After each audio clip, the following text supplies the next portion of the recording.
ครับสวัสดีครับวันนี้ผมก็จะมารีวิวนะครับรีวิวการเลือกซื้อไมโครเวฟครับอันนี้เป็นประสบการณ์การเลือกซื้อของผมนะครับผมเคยใช้มาประมาณ1 ยี่ห้อแล้วนะครับแต่ว่าก็รู้สึกว่าไอ้ด้านในของไมโครเวฟครับมันเป็นสีเวลาใช้นานๆแล้วมันลอกได้ครับแต่ว่าใช้มาก็ยี่ห้อนั้นก็ถือว่าทนนะครับมันมีขายตามห้างนะครับก็ถือว่าใช้ได้อยู่แต่ว่าเวลามันเปื้อนนะครับมันจะหลุดลอกได้สีด้านในของไมโครเวฟทั่วไปในท้องตลาดมันจะพ่นสีมานะครับมันจะลอกได้ตอนนี้ผมก็ซื้อไมโครเวฟก็เป็นยี่ห้อเมกนะครับก็คือเพื่อตอบโจทย์นะครับด้านนอกก็คือไม่มีปัญหาครับด้านนอกไม่เกี่ยวครับด้านนอกช่างมันครับเช็ดได้แต่ที่สำคัญนี่ผมเน้นตัวนี้กระจกครับกระจกนิรภัยครับกันความร้อนแล้วก็ที่ให้เลือกคือปุ่มนะครับปุ่มจะเป็นปุ่มกดแบบนี้จะดีกว่าครับถ้าเป็นแบบสัมผัสมันจะเสียไวครับตอนนี้ผมให้ดูด้านในนะครับด้านในนี่เป็นสแตนเลสครับด้านในเนี่ยมันจะเป็นสแตนเลสเช็ดง่ายครับมันจะดีกว่ารุ่นอื่นๆในท้องตลาดทั่วๆไปที่ทำสีแบบเคลือบมานะครับเพราะว่ามันใช้นานๆแล้วมันจะหลุดลอกครับผมเคยมีประสบการณ์การซื้อมาแล้วก็เลยเลือกแบบนี้ครับที่มันเป็นสแตนเลสนะครับพยายามเลือกให้มันเป็นสแตนเลส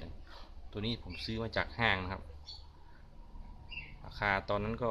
ไม่แพงนะครับอยู่ที่ประมาณสัก4-5 พันราวๆนี่ครับประมาณ4,900-5,000ราวๆนี่ครับจากห้างทั่วๆไปนะครับแต่ก็เลือกดูครับบางห้างมันก็ไม่มีขายครับว่ายี่ห้อนี้มันเป็นยี่ห้อก็ถือว่าโอเคครับบอกว่าเวลามีปัญหาขึ้นมานี่ก็คือว่าเอาไปที่ศูนย์ได้เลยเช่นเอาไปที่โฮมโปรก็ได้ที่ศูนย์ตัวแทนก็ได้ครับ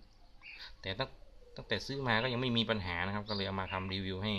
ให้ดูนะครับก็ถือว่าทนเอาการนะครับตัวนี้ครับใช้มาหลายปีนะครับตัวนี้เอามาทำรีวิวให้ดูนะครับตัวนี้ใช้มาหลายปีตัวนี้ใช้มาหลายปีแล้วสภาพครับไม่ลอกนะครับด้านในเหมือนเดิมครับสภาพ90%นะครับตัวนี้ยี่ห้อเมกความร้อนโอเคครับตอนนี้ผมจะมาลองชงกาแฟนะครับทำรีวิวไม่รู้จะทำอะไรครับชงกาแฟนะครับเตรียมน้ำมาเรียบร้อยนะครับชงกาแฟดูมันร้อนเร็วไหมเปิดนะครับเปิดกดสตาร์ทนะครับกาแฟนี่ประมาณสักนาทีหนึ่งครับนาทีหนึ่งแต่กาแฟก็ประมาณ1 นาทีตอนนี้ผมจะลองให้ดู1 นาทีนะครับ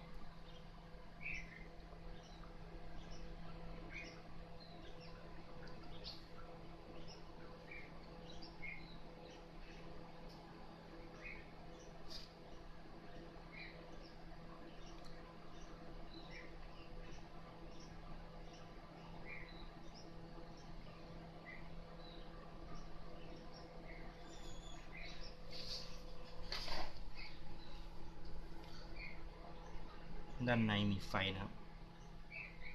ไฟบอกมีหม้อกอครับ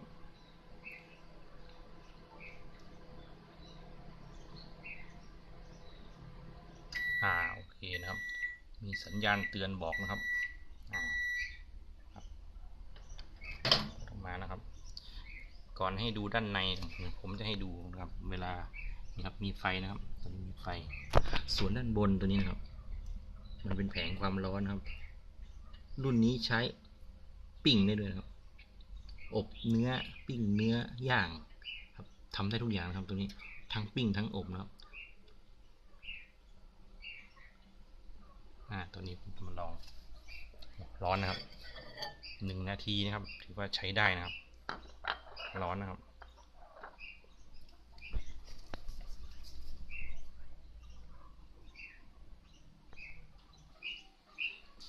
ตัวนี้ผมลองกาแฟเลยนะครับลองกาแฟใส่นะครับ1 นาทีนะครับจาก1 นาทีไปแล้ว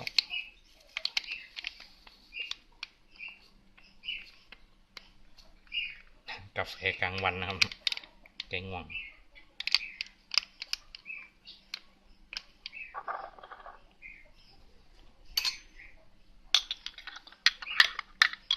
ร้อนนะครับละลายนะครับแสดงว่า1 นาทีนี่ก็เพียงพอนะครับสำหรับไมโครเวฟยี่ห้อเมกนะครับ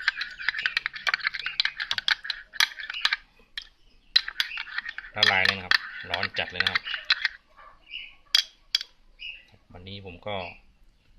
มานำเสนอรีวิวเพียงแค่นี้นะครับกินกาแฟก่อนนะครับสวัสดีครับ